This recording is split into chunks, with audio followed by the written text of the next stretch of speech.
میں دائیں طرف اور بائیں طرف. بس آخری جملہ سوچا تھا کہ یہ نہیں پڑھوں گا لیکن اب سن لیجیے. الخبیثات للخبیثین والخبیثون للخبیثات. کیسے ترجمہ کروں؟ بڑی مشکل منزل ہے میری. خبیثات خبیثوں کے لیے، خبیث خبیثات کے لیے، طیبات طیبین کے لیے، طیبین طیبات کے لیے.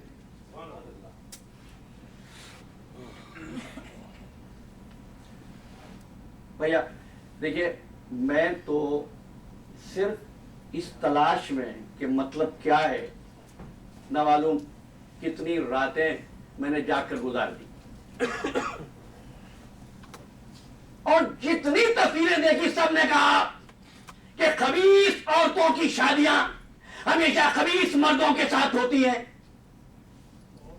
خبیث مردوں کی شادیاں ہمیشہ خبیث عورتوں کے ساتھ ہوتی ہیں، پاکیزہ مردوں کی شادیاں پاکیزہ عورتوں کے ساتھ ہوتی ہے، اور پاکیزہ عورتوں کی پاکیزہ مردوں کے ساتھ، پاکیزہ مردوں کی پاکیزہ عورتوں کے ساتھ. یہ ہے تفسیر قرآن. چلو اب میں بتا رہا ہوں. حضرت نوح علیہ السلام کو کہاں رکھو گے؟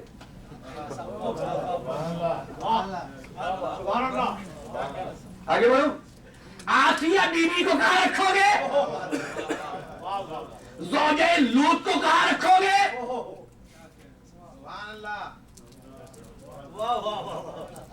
یہ مرد عورتیں کہاں سے آ گئے؟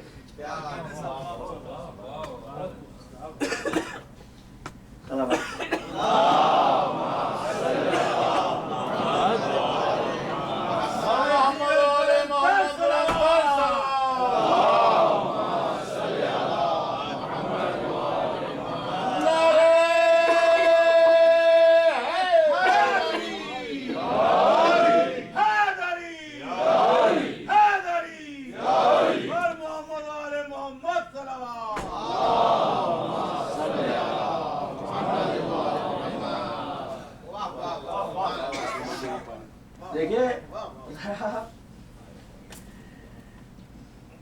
کسی شہر میں ایک کاتب رہتا تھا. اس کی عادت تھی کہ اس کو جو بھی لکھنے کے لیے دو، وہ اس میں اپنی طرف سے کچھ کم کر دیتا تھا یا کچھ بڑھا دیتا تھا. بچوں کے لیے کمپوزر، ٹھیک ہے.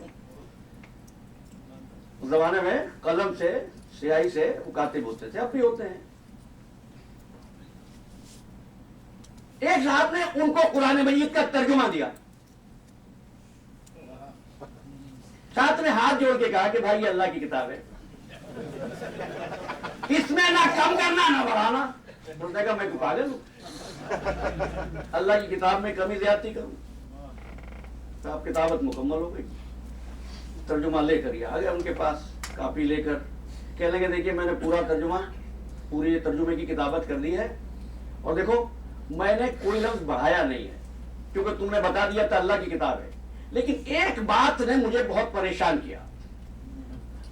کیا؟ کہنے لگے اللہ کی اتنی پاکیزہ کتاب، اس میں فرعون کا ذکر، اس میں حامان کا ذکر، اس میں شداد کا ذکر، اس میں قارون کا ذکر، یہ اچھا نہیں لگا مجھے. انہوں نے کہا پھر تم نے کیا کیا؟ کہنے لگے بس میں نے ان ناموں کو ہٹا کر کچھ اور نام لکھ دیے، کیونکہ اللہ کی کتاب ہے پاکیزہ. یہ نجس نام میں نے وہ نکال دیے. کہا کس کے نام لکھے؟ کہا آپ سے بڑا نیک آدمی کون تھا؟ آپ کے باپ دادا کے نام لکھتا گیا، فرعون و حامان کے نکالتا گیا.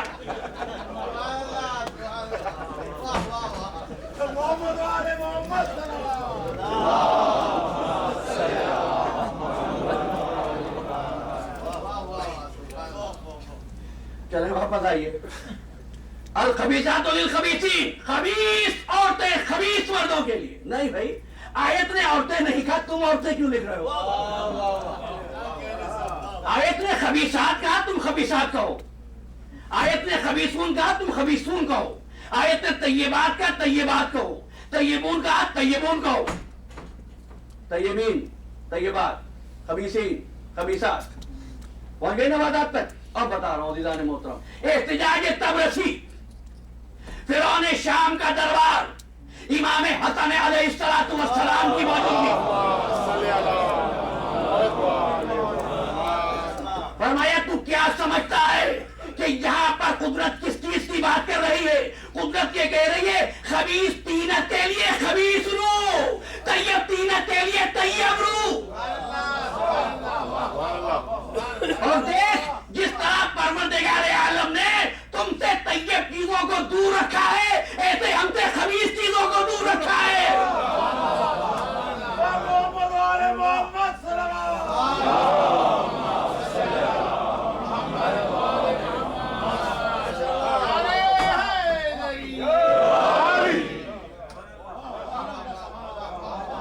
اب سمجھ میں آیت آئی، انما یرید اللہ لیذھب عنکم الرجس اہل البیت ویطہرکم تطہیرا کا مطلب کیا ہے؟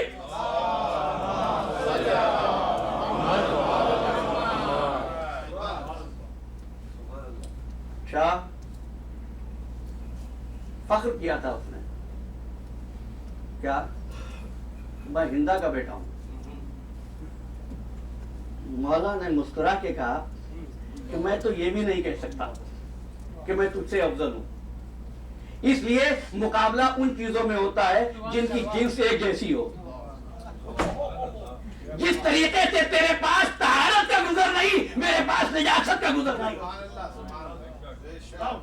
بس ایک جملہ کہہ کے بات ختم کر رہا ہوں۔ میں نے کہا تھا حسن وہ جس کے قبضے میں نظام موت، جس کے قبضے میں نظام حیات، یہ زندگی پر کیسے قادر ہیں؟ جب لوگوں نے سوال جواب پوچھ کے تھوڑی سی استہزاء اور مذاق کا انداز اختیار کیا تو ایک مرتبہ علی کے لال کو چلا لایا اور فرمایا تم نے سمجھ کیا رکھا ہے؟ اگر حسن چاہے تو عراق کو شام کر دے، شام کو عراق کر دے، مرد کو عورت بنا دے، عورت کو مرد بنا دے۔ مجھے واقعہ تو بیان نہیں کرنا نا، لیکن زندگی کی شکلیں ہیں نا، بڑھاپا، جوانی، زندگی کی شکلیں ہیں نا، زندگی اور موت، زندگی کی شکلیں ہیں نا، مرد اور عورت۔ بس جیسے فرمایا اگر میں چاہوں تو مرد کو عورت بنا دوں، سوال پوچھنے والے کی جنس تبدیل ہو چکی تھی۔ یہ حسن کہا نہیں، صرف اتنا کہا کہ اگر میں چاہوں۔ اب سمجھے ارادہ پروردگار کیا ہوتا ہے؟ بس کہا، چاہا، ادھر چاہا ادھر وہ ہو گیا۔ یہ ہے معنویت۔ بس تقریر میری تمام ہوئی۔ آج محرم کی 7ویں ہے، آج حسن مجتبیٰ کو پرسا دینا ہے، آج حسن کے لال کا تذکرہ ہوگا، آج قاسم نوشہ کا ماتم ہوگا، جس کا سن کربلا کے میدان میں 12 سے 13 برس، اس سے زیادہ نہیں، تاریخ میں لکھا ہے 12 سے 13 برس کا سن۔ خاندان اہل بیت کا بچہ تھا، معرفت شناس تھا، مسائل سے واقف تھا، اس لیے کہ نظام کائنات اس کے گھر سے چلا تھا۔ لیکن ایک بات شہزادہ اکثر سوچتا تھا، کم سنی میں جہاد کی اجازت نہیں ملتی ہے، نہ معلوم مجھے مولا اجازت دے یا نہ دے۔ قاسم جب تنہائی میں ہوتے تو یہ بات سوچتے، حد ادب بھی مانے ہیں، چچا سے کس طرح پوچھوں، یہاں تک کہ عاشور کی رات آ گئی۔ مولا نے ایک خطاب اصحاب سے فرمایا ہے اور ایک خطبہ آئزہ میں ارشاد فرمایا ہے۔ جب مولا خطبے کو تمام کر چکے تو شہزادے نے سوچا اس سے زیادہ بہتر وقت اور کون سا ہوگا۔ ایک مرتبہ بچہ کھڑا ہوا اور کھڑے ہو کر شہزادہ قاسم نے کہا چچا جان بس اتنا بتا دیجئے، کل محضر شہداء میں ہمارا نام ہے۔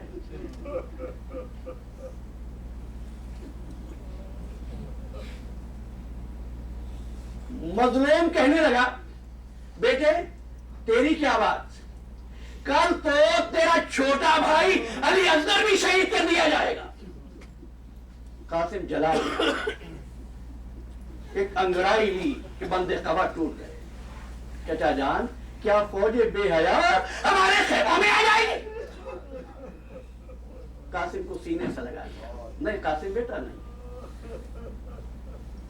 پھر شہادت شہزادہ علی اصغر کا مختصر حال میرے مولا نے بیان کیا. رات گزر گئی، صبح عاشور ہوئی، میدان جنگ تیار ہوا. خاندان نبوت کا بچہ جانتا ہے کہ ابھی عزیزوں میں سے کوئی نہیں جا رہا ہے، اس لیے بچہ اطمینان سے بیٹھا. لیکن جب عائزہ کی باری آئی تو ہر تھوڑی دیر کے بعد قاسم ہاتھ جوڑ کے مولا کی خدمت میں آتا اور کہتا چچا جان ہم کو بھی اجازت دیجیے. مولا فرماتے قاسم تو میرے بھائی کی یادگار ہے، میں تجھ کو کیسے بھیجوں؟ بچے کو رات بھر اطمینان تھا. لیکن اب جو مولا نے فرمایا تجھے کیوں کر بھیجوں، تو تردد بھی، شہادت کی آرزو بھی. قاسم سوچنے لگے رات کو تو اجازت دے دی تھی، اس وقت اجازت نہیں دے رہے. آپ کے ذہن میں بھی یہ بات آئے گی اس وقت اجازت کیوں نہیں دے رہے تھے؟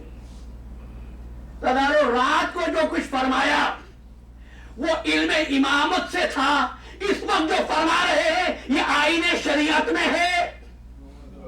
کم سن بچے کا ولی یا باپ ہوتا ہے یا دادا ہوتا ہے، حسین کس طرح قاسم کو اجازت دے دے؟ حق امامت تو رات کو اسحاق کی عائشہ کی گردنوں سے اٹھا لیا تھا. جب اختیار امامت کو دوسروں کے لیے استعمال نہیں کر رہا تو بن باپ کے بچے کے لیے کیسے استعمال کروں؟ قاسم جیسے نور نظر کے لیے کیسے استعمال کروں؟ قاسم کو اجازت نہیں دی. قاسم ایک مرتبہ تھک ہار کر ستون خیمہ کا ٹیک لگا کر بیٹھ گیا. آنکھوں سے آنسو جاری تھے کہ یک خیال آیا بابا نے دنیا سے جاتے وقت ایک تعویذ باندھا تھا اور حکم دیا تھا قاسم جب سخت ترین وقت ہم پر آئے تو اس کو کھول دینا. کیوں؟ قاسم خود ہی سوال کیا. اس سے زیادہ کوئی سخت وقت بھی آ سکتا ہے خاندان اہل بیت کے لیے؟ دل نے جواب دیا نہیں، اس سے زیادہ سخت وقت اور کون سا ہوگا. تو ایک مرتبہ تعویذ کو کھول لیا. تعویذ میں لکھا تھا قاسم بیٹا جب تمہارا چچا آدھا کے مرغے میں گھر جائے میں نہیں ہوگا، میرے نائب ہو کر حسین کی نصرت کرنا. بس بچہ خوش ہو گیا. ایک مرتبہ تعویذ کو لیا اور خدمت میں امام کی آیا. مولا نے بھائی کی تحریر دیکھی. یوں کہوں شریعت کی راہ میں اب تک بھیجنے کا حق نہیں تھا، اب حسین کو روکنے کا حق نہیں رہا. ایک مرتبہ سینے سے لگایا کہ نصیحت کہتے اتنا روئے کہ چچا بھتیجے غش کے گئے. جب غش سے افاقہ ہوا تو ایک مرتبہ فرمایا قاسم تم کو میرے بھائی کی ایک وصیت ہے نا، مجھ کو بھی ایک وصیت تھی. آؤ میرے ساتھ خیمے میں لے گئے. آواز دی زینب کہاں ہے بیوہ حسن؟ ان سے کہو وہ لباس لائے میں قاسم کا فاطمہ کبریٰ کے ساتھ پڑھا دوں. ایسا حق ہوا. حسین کہنے لگے فاطمہ کبریٰ اگر یہ مدینے میں ہوتا تو فقط مدینے والے یاد رکھتے، تیرا ایسا حق ہوگا قیامت تک دنیا اس شادی کو یاد رکھے گی.